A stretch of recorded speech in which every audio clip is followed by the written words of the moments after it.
शेतकरी मित्रांनो नमस्कार. मी ॲग्रिकॉस पांडुरंग अंकुशराव तावरे पुन्हा एकदा स्वागत करतो मित्रांनो तुमचं आपल्या कृषीवेद चॅनलच्या नव्या शेतविषयक व्हिडिओमध्ये. शेतकरी मित्रांनो, आपण आपल्या डाळिंबामध्ये वेगवेगळ्या प्रकारचे जे काही न्यूट्रिएंटचा वापर करतो त्यामधलं जे काही मुख्य न्यूट्रिएंट आहे ते म्हणजे सिलिकॉन. तर मित्रांनो, या व्हिडिओमध्ये आपण आपल्या डाळिंब बागेमध्ये सिलिकॉनचा काय वापर केल्याने काय फायदे होतात, त्याचबरोबर आपण सिलिकॉन आपल्या बागेत का वापरलं पाहिजे, त्यामुळे आपल्या डाळिंब बागेमध्ये काय फायदे होतात, सविस्तर माहिती या व्हिडिओमध्ये बघणार आहोत. त्याच्यामुळे व्हिडिओ कुठेही स्किप न करता शेवटपर्यंत बघा. व तुम्ही जर आतापर्यंत आपल्या चॅनलला सबस्क्राईब केलं नसेल तर चॅनलला सबस्क्राईब करून पेजला फॉलो करायला अजिबात विसरू नका.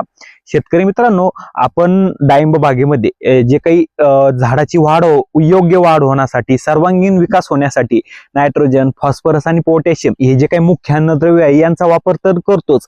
पण मित्रांनो, आपण आपल्या डाळिंब बागेमध्ये जर सिलिकॉनचा योग्य वापर केला, योग्य प्रमाणात फवारणीमध्ये म्हणा किंवा ड्रिपद्वारे म्हणा जर वापर केला, तर आपल्या डाळिंब बागेमध्ये जी काही उत्पन्नाची जी काही क्वालिटी आहे, उत्पन्न तर वाढणारच आहे, पण मित्रांनो आपल्या डाळिंबाची जी काही फळाची क्वालिटी वाढणार आहे, चकाकी त्याचबरोबर शायनिंग सुद्धा वाढणार आहे. त्याच्यामुळे आपण आपल्या डाळिंब बागेमध्ये जे काही सिलिकॉन आहे त्याचा वापर हा केलाच पाहिजे. मित्रांनो, मग सिलिकॉनचे आपल्या डाळिंब बागेमध्ये फायदे काय काय? मित्रांनो, सिलिकॉनचा सर्वात महत्वाचा पहिला फायदा मध्ये सिलिकॉन जर आपण आपल्या डाळिंब बागेमध्ये वापरला तर डाळिंब बागेमध्ये जे काही जैविक ताण आणि जे काही अजैविक ताण म्हणजे बायोटिक स्ट्रेस आणि अबायोटिक स्ट्रेस, जे काही दोन महत्वाची जी काही व्यवस्था आहे मित्रांनो, ताण हे जे काही डाळिंबाला बाहेर काढण्यासाठी सिलिकॉन जे काही अन्नद्रव्य आहे मदत करतो. तर मित्रांनो, हा जैविक ताण आणि अजैविक ताण म्हणजे काय आहे?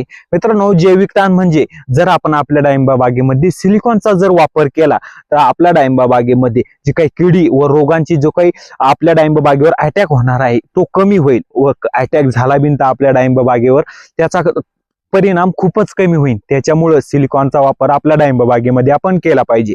मित्रांनो, मग अजैविक ताण म्हणजे काय? मित्रांनो, अजैविक ताण म्हणजे जेव्हा आपल्या डाळिंब बागेमध्ये पाणी अत्यंत जास्त होतं किंवा अत्यंत कमी होतं किंवा वातावरणातील जे काही टेम्परेचर मधील खाली वर उतारपणा आहे तो जर जास्त झाला तर आपल्या डाळिंब बागेमध्ये विविध प्रकारचे जे काही समस्या आपल्याला जाणू शकतात. मग त्याच्यामुळे झाडे स्ट्रेसमध्ये जाणं, झाडाला योग्य कळी न लागणं. मित्रांनो, हे जर आपण आपल्या डाळिंब बागेला सिलिकॉनचा वापर केला तर ही कोणत्याही प्रकारची जी काही समस्या आहे ती आपल्या डाळिंब बागेमध्ये येत नाही.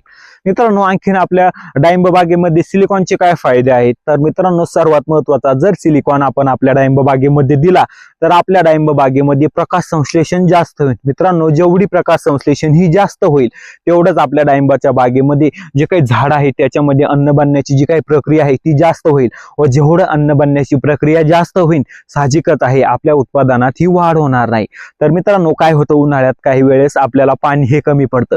आपण जर सुरुवातीपासूनच जर सिलिकॉनचा जर योग्य वापर जर केलेला असेल तर जो काही उन्हाळ्यात जो काही ताण पडणार आहे पाण्याचा तो आपल्या डाळिंब बागेमध्ये पडणार नाही. दुसरं म्हणजे उन्हाळ्यामध्ये काय होतं मित्रांनो, आपल्या डाळिंब बागेमध्ये जेव्हा फळ अवस्था असते त्यावेळेस जर आपण डाळिंबाच्या बागेमध्ये सिलिकॉनची जी काही फवारणी केली, सिलिकॉनच्या फवारणीमुळे आपल्या डाळिंब बागेमध्ये जे काही सनबर्न होतं, या सनबर्नमुळे जे काही फळं ही काळे होतात व त्याच्यामुळे आपली जी काही भाव जे कमी मिळतो फळाला तो कमी मिळणार नाही. जे काही सनबर्निंग ही कमी होते. त्याचबरोबर जर आपण त्याचा वापर जर आपण ड्रीप मधून जर केला तर मित्रांनो काय होतं, जी काही ड्रीप मधून केला तर मित्रांनो मुळीची जी काही जी पांढरी मुळी वाढणार आहे ती अत्यंत जास्त वाढणार आहे. व आपण ड्रीप मधून दिल्यामुळे जे काही सिलिकॉन आहे तो सॅलिसिलिक ऍसिडच्या रूपात हा मुळावाटच शोषला जाणार आहे. व मित्रांनो, हे जेव्हा सिलिकॉन आपल्या पेशींना मिळणार आहे त्यामध्ये पेशींच्या बाहेरून एक आवरण तयार होणार आहे. मित्रांनो, पेशीच्या आतमधून एक आवरण तयार होणार आहे व त्या आवरणामुळे आपल्या डाळिंब बागेमध्ये जे काही जीवाणूजन्य व बुरशीजन्य रोग याचा प्रादुर्भाव हा कमी होणार आहे. त्याचबरोबर आपल्या पिकामध्ये जर आपण फुल अवस्थेत जर सिलिकॉनचा वापर केला म्हणजेच फ्लॉवरिंग स्टेजमध्ये तर मित्रांनो आपली जी काही फुल धारणा आहे ती अत्यंत जबरदस्त होणार आहे. व त्याचबरोबर जर फुलकळी ही गळत होत असेल तर मित्रांनो या ठिकाणी 100% ही फुलकळी गळणं ही थांबणार आहे. त्याचबरोबर जर फळ विकासाच्या अवस्थेमध्ये जर आपण सिलिकॉनचा उपयोग जर केला तर मित्रांनो आपलं जे काही फळाची जी काही वरची साल आहे ती एकदम चिवट होणार आहे, कडक होणार आहे. त्याच्यामुळे आपल्या डाळिंबाची जी काही शायनिंग तर वाढणारच आहे, पण आपल्या डाळिंबा बागेमध्ये जी काही टिकवण क्षमता आहे डाळिंबाची ती सुद्धा जास्त होणार आहे.